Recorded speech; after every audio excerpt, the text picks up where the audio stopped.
Қазақстандықтар 2024 жылдың қаңтар айында қанша күн демалады?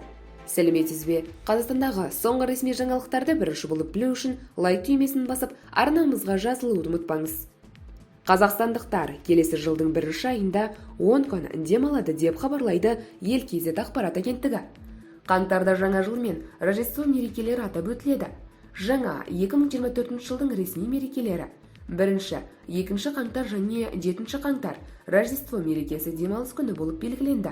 Алайда Рождество жексенбіге келгендіктен ешқандай өзгеріссіз сенбі мен жексенбіде демаламыз. Яғни демалыс дүйсенбі күнге ауыспайды. Бірақ 6 күндік жұмыс істейтіндердің қосымша жұмыс күні бар, 6 қаңтар.